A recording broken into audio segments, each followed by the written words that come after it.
Yeah. That's nice. Nice. Third time lucky. Don't give away the secrets. Third time we Don't give the secrets away. Well Whatever you do, the first Tim. two. It was Tim's fault. Always carrying Tim, aren't we, D? I did play this combination. Is that atonal? I don't know what that is. It's just completely out. Diametrically opposed. It's got your modulations all mixed up. Yeah. Right, shall we start the show? I guess so. Let's start the show. D, Yes. what are we doing today, mate? Oh, well, today, Chris and Tim, we do have these wonderful guitars, don't we? And Tim and I have the same guitar, but you appear to have a slightly different version of... A little bit. Actually, somebody put in one of our comments, could we do a comparison between these two guitars, which are very similar? One is made in our main factory in China, and the other one is handmade in Japan at Yairi, of course. And it was a great question. It's like, can you compare these two? You know, what's the difference? Because obviously there's a difference in price, and there's a slight difference in look. You know, and certainly spec. There's some differences. So just run through the spec differences first. Yeah, definitely. So that's all ebony, obviously. So it's ebony bridge, ebony fingerboard, very high quality Goto tuners, machine heads. It's still Sitka and solid Sitka and solid rosewood. This is rosewood bridge, rosewood fingerboard, and it's still the same wood configuration. So it's solid Sitka, high grade Sitka, both of them obviously solid Indian rosewood. So that's specs different, but mainly because obviously that's got a direct coupled bridge. This has got a one piece bi-level. And to the eye, that's probably it. I see the slope is different. It is. The slope is different. That's a little flatter, isn't it? Can we see that? So slightly different shape, slightly different colour, or quite a bit. This is a more orange yellow. That's a more the backs yellow, and the sides have obviously there's a difference, isn't there? Yeah, this has probably got a bit more filler in and darker finish. So same guitars. They're 12th fret dreadnought, slope shoulder, slotted head. Obviously super traditional.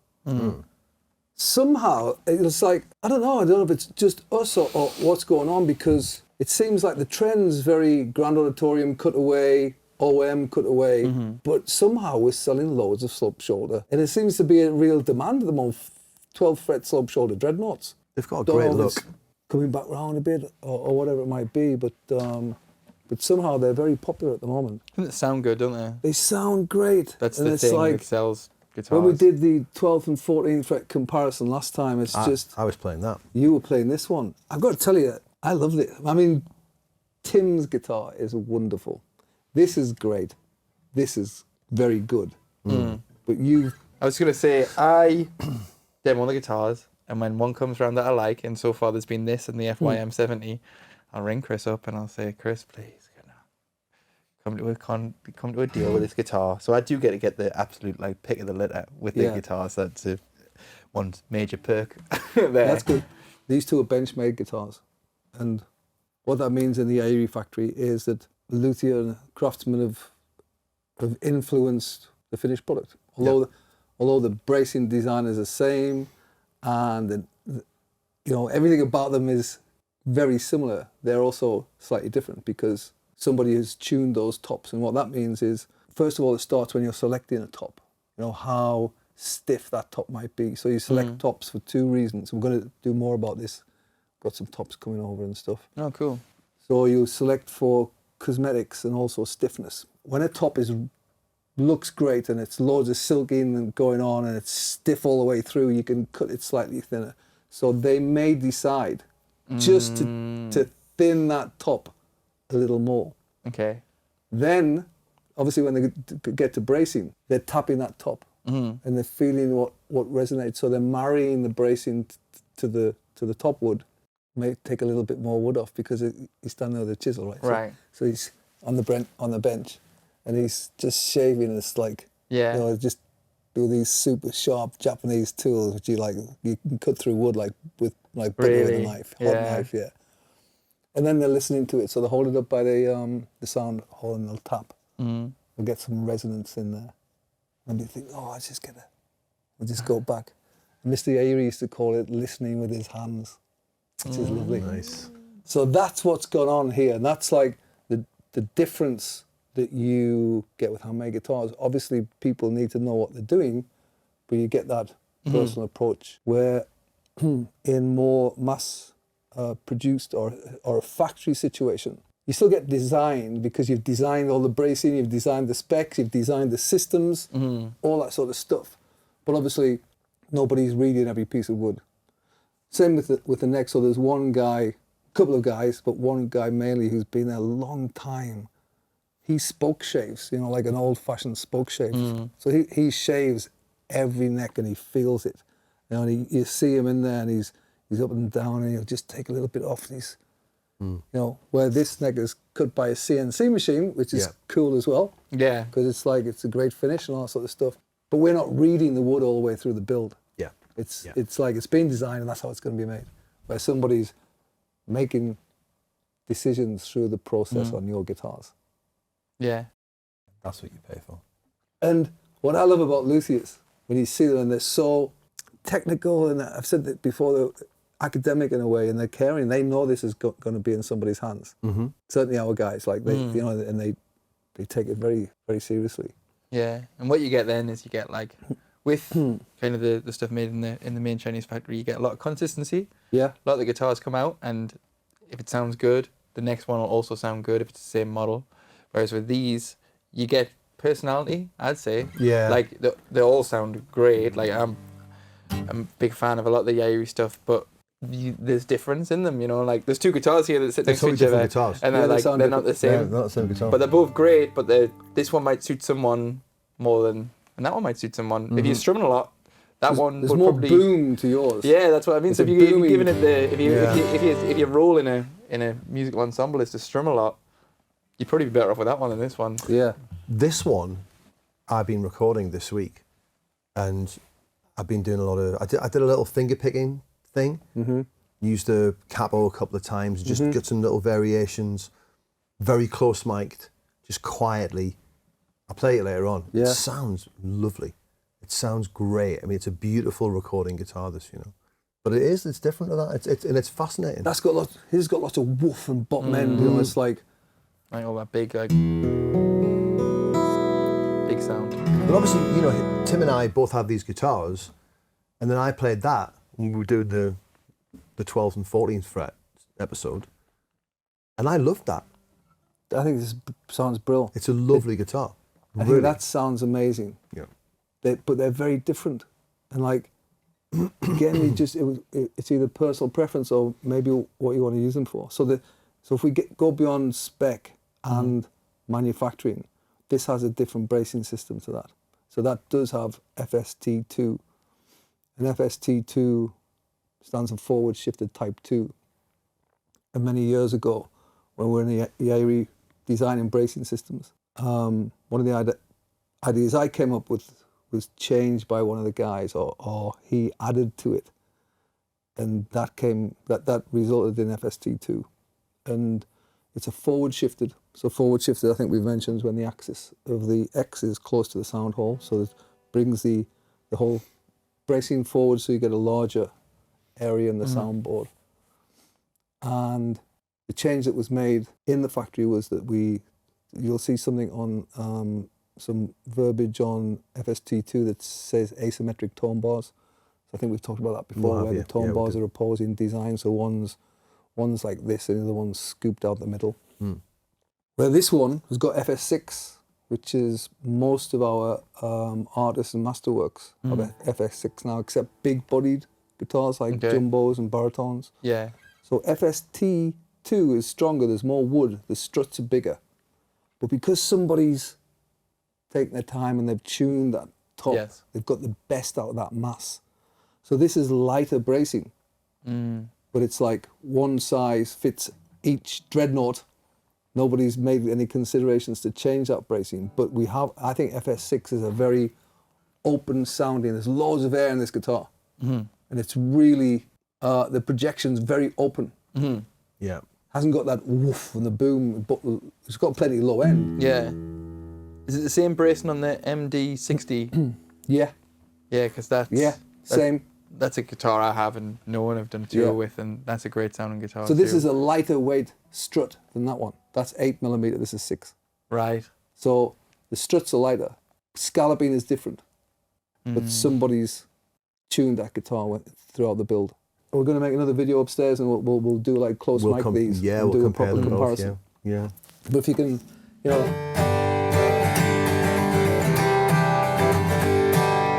that sounds super open.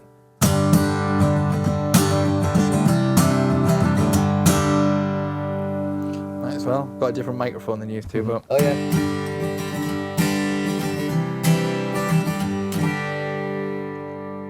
So all slightly different. Yeah. fun. See, what I hear there on both your guitars, I hear the back. In what way? On this guitar, I hear the front and the sound hole. Everything's coming from the, like sound hole and inside. Where I hear the back in yours. Like you can hear it just coming off somehow. It's like that's all. Only way I can describe it. There's more. There's lots of air volume, but there's almost like more compression as well. It's sort of tighter, you know, and that would be coming from FST2 working differently than FS6. You know, it's just pushing the air around it just differently. Yeah. I'd have never even thought about how the bracing would affect the projection. Being in a situation where we can make lots of samples. So often we do, when we did bracing design, we did in Yairi. But if we want to make 10 different guitars with very slight changes to the construction, we'll make them in the Chinese factory, we'll make them quick. So we can then listen to them all. We'll make 10 guitars. So obviously we can't make 10 handmade guitars. Yeah. But we did, when we did FST2, we did several rounds of bracing. It took about a year or so. We do a lot of design in the Chinese factory as well. Loads, actually. But a lot of that sort of nuancey sort of stuff that you can do when you're reading construction, you know, when you're actually building, we're doing Yairi, and then we... So what influences what more? Is it does the Chinese factory look to the handmade stuff and think? Yeah, I mean, it's like, from our perspective, I think it's trying to marry sort of tradition and technology, and for different reasons.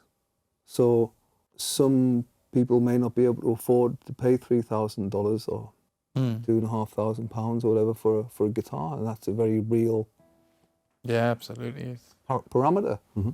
So I think because we have a lot of knowledge of how to build guitars, we like to bring that into our more affordable designs. And not just us, there's lots of people doing that these days. You know, I think that's a great consideration. The more you know, you can bring in so that maybe if it's younger players or people that at that time, you know, don't want to spend that sort of money on a handmade instrument.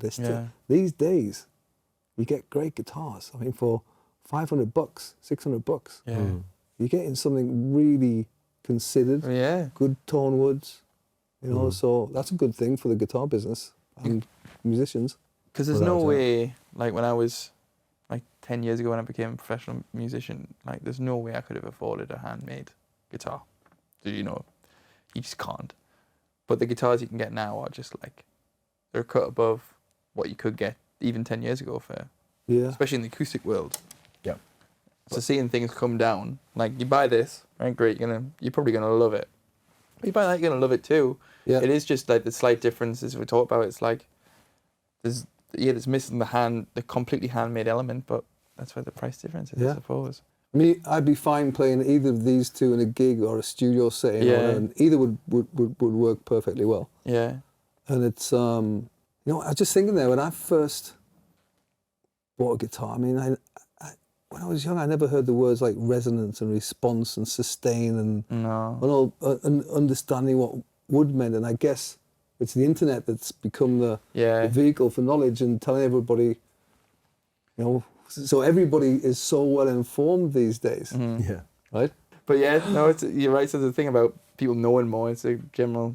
People's hobbies is like research and stuff. We've talked about that, and we're like, it's hard for people to work in shops, I think, because consumers go in, they know more than the people who, because they've read like every single version from every competitor of something they're going to buy, and I think people in the stores probably get a hard time. The interesting thing about stuff like this, though, is what you're talking about, the handmade element, that sort of the dedication to each individual piece by a luthier in a factory that deals with handmade instruments, as opposed to a more mass-produced kind of viewpoint, is that they all do sound very different. You know, like it's very subtle. It's incredibly subtle, but the consistency is there with these guitars. You know, we pick up guitars all the time. As soon as we pick up the guitars, we've recorded a load of guitars. You know, the comparison stuff that we did recently, which is coming out pretty soon. We picked up the Regent series. And they're great guitars, Chris. You know, they're consistent. They have a lovely projection. They're rounded, and I'm recording them. And I'm thinking, this is a great, you know, and the guitar I've got in the house, my favourite guitar at the minute, obviously I've got this, but my favourite guitar is the little Parlour. Oh, did I say AP66? 66. It's not an expensive guitar. But the thing is, I love it.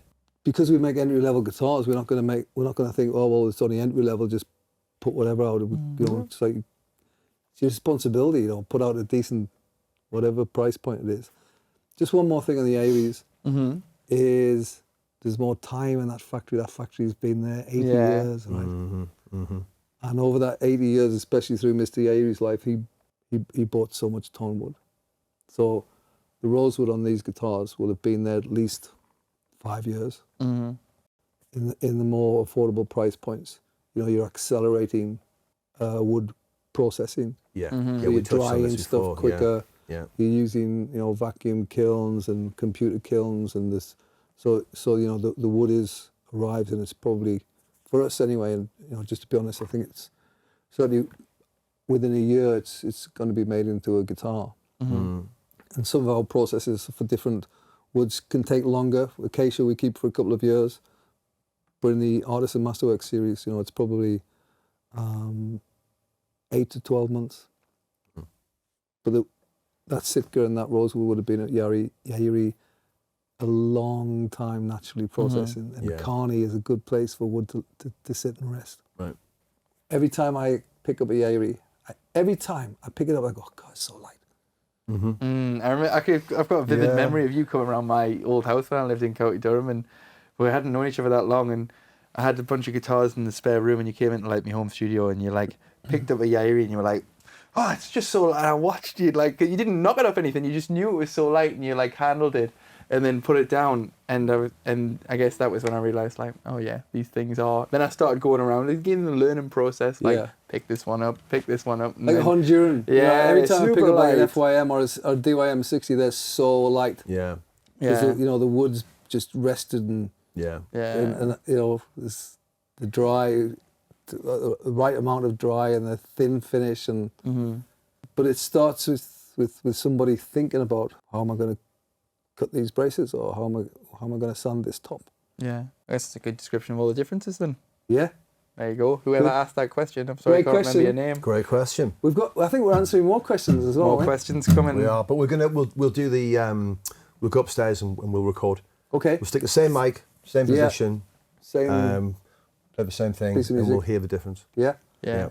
Keep the questions coming. Thanks, guys. Thanks very much, everybody. Very much.